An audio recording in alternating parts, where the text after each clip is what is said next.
There he is. Mr. Ian Somerhalder! Tell me that you love me, even if it's fake, 'cause I don't fucking care. Thank you. Sorry, guys. There was a lot of autographs, and what's up, man?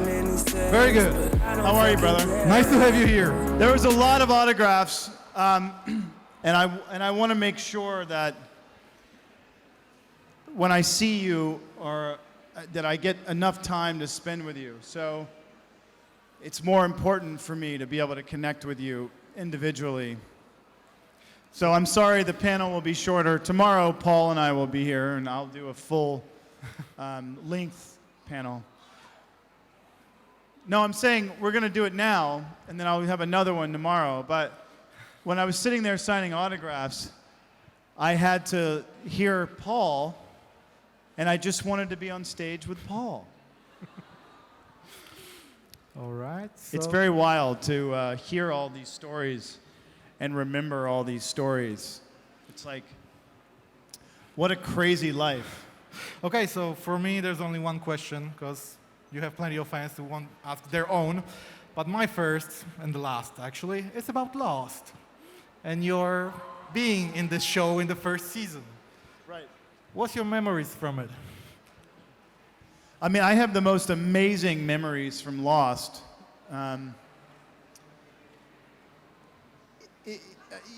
It changed television. Lost was like the Game of Thrones of then. I mean, network television was not what streaming television is now. And Lost was that first, it was like Lost, 24. There were a couple of those big shows that amazing storytelling and amazing filmmaking was happening. And when we won a Screen Actors Guild Award, we won a SAG Award for the best ensemble cast. And for all of us, that was the most important, that other actors had said, you guys were the best that year. And it was very special to us. But I also died in season 1. Yeah, so I was the first one cast and the first one killed. I was the pretty white boy. Like, you can kill them.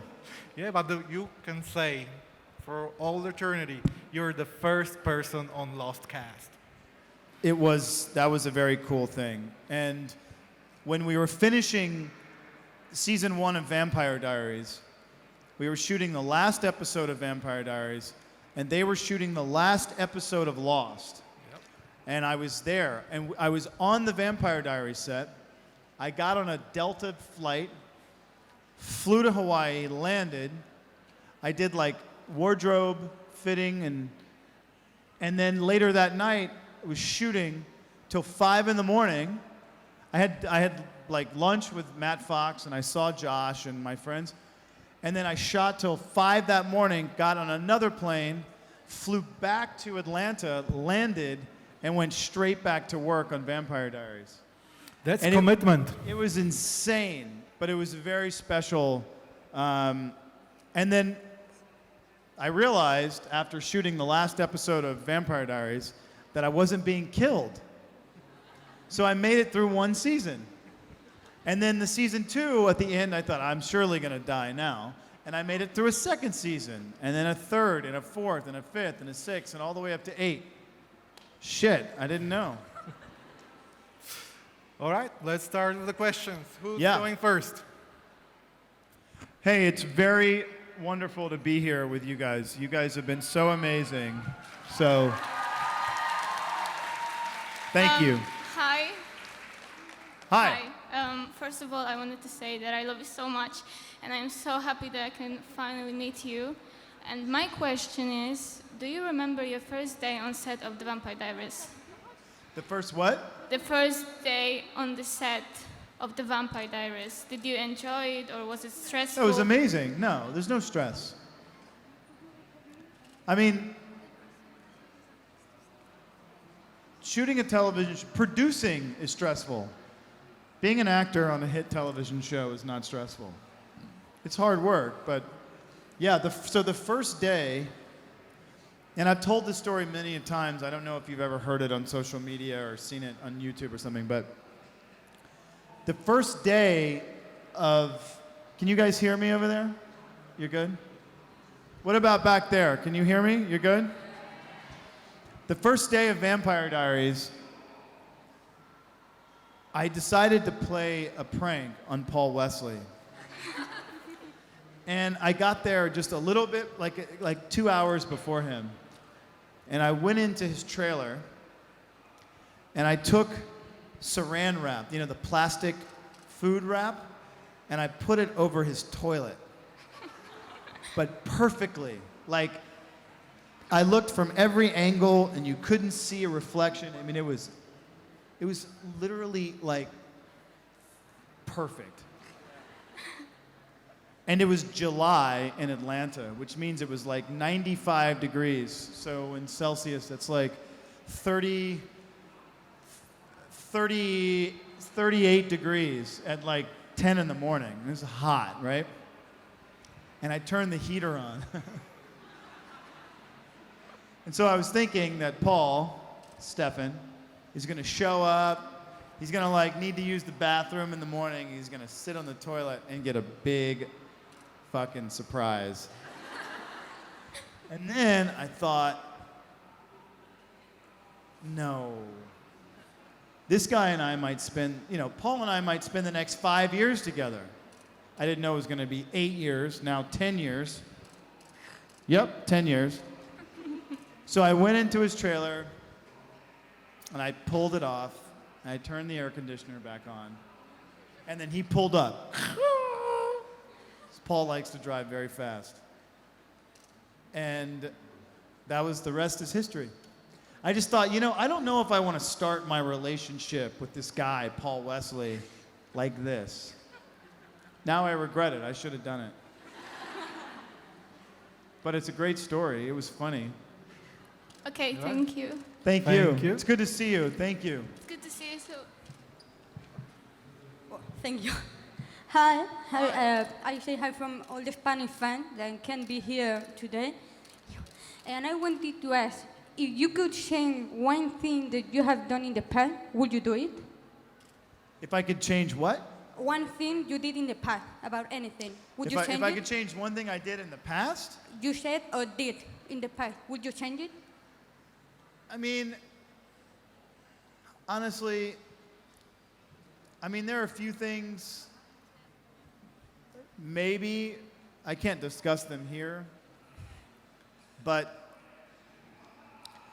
at the end of this life, and I hope for all of us in this room, I hope that I have very few, if any, regrets.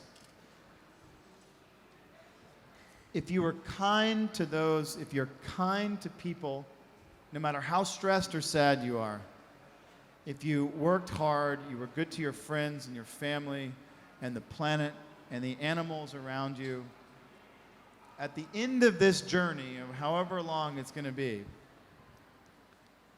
hopefully you don't regret anything. But the one thing I don't want to do is I don't ever want to regret the things I did not do. And life is about making choices, and it's about making decisions. It's also about taking chances, right? Because what's the worst that can happen? You make a bad business deal, you might lose some money. You ask that guy out or that girl out that you really want to ask out, what's the worst that they can say? No? But I feel like this generation, like a lot of you out there, we're so buried in our phones, swiping, dreaming of this other life that your neighbor has, thinking, oh my God, why do they have such an amazing life? But I'll tell you a little secret. So, what's your name? Monica? Dominica. Now this is just hypothetical, right? What's the Polish word for hypothetical? Like Hipotetycznie. hypotetyczna. Tetyczna or nay? Hipotetycznie. To nay, yeah. Hypotetyczne. Hypothetical. So she wakes up in the morning, and she's a popular girl, friends like her, and she wakes up and she's got like 3 zits on her face. Her dog just died. Her boyfriend just broke up with her, and her parents just got divorced. Now that's a bad frickin' day. But what does she do? She can't tell the world that. So she puts on her makeup, puts on her clothes, takes her phone and goes, puts it on Instagram. Best day ever. But it's not the best day ever. It's a shitty day. But then you look at her photo and she's having such a great time. And you think, why can't I be that happy? I'm having a terrible day. Do you see what I mean? Your happiness is based on a false representation someone's giving you. And you bought into it. And now you're sad. Do you realize what a societal waste that is of your time and your life? Don't do it, guys. Don't take even for face value what people are projecting, because they're projecting false representations of themselves. Just fucking be happy.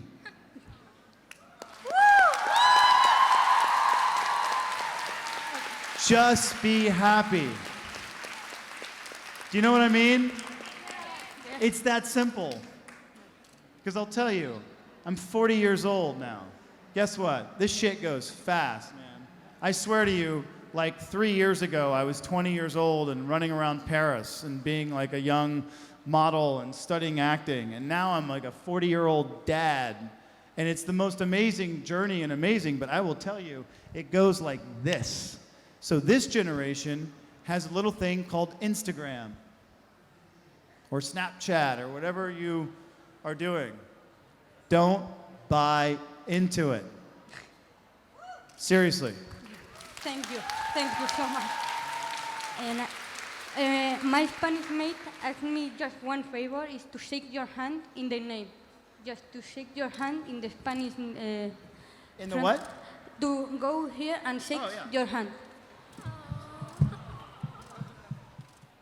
Thank you. You're awesome.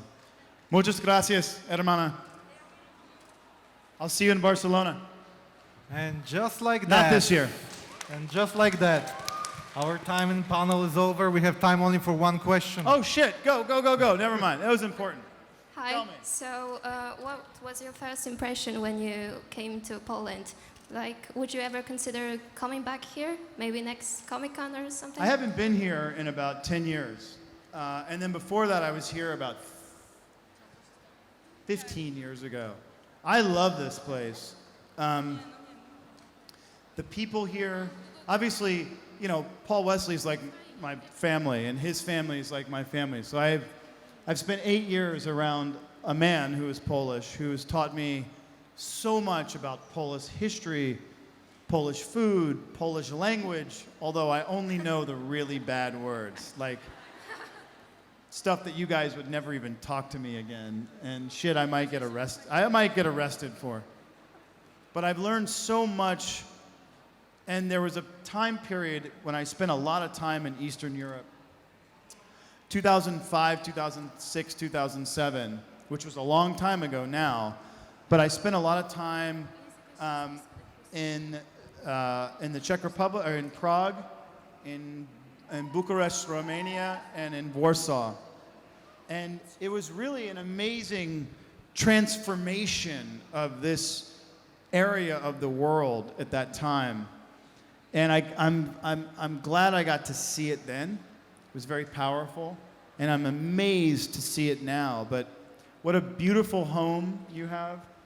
An amazing space with amazing people and amazing food, amazing culture. Cherish it. Enjoy it. You have rich, beautiful history and rich, brotherhood and sisterhood. It's very special. So thank you. Thank you for being so inviting and amazing. And I love you back. I tym optymistycznym akcentem kończymy nasz panel i kończymy dzisiejszy dzień.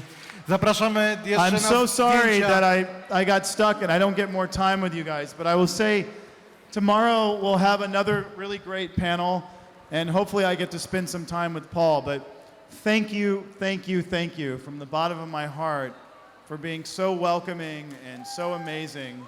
I adore you. Thank you. Thank you guys.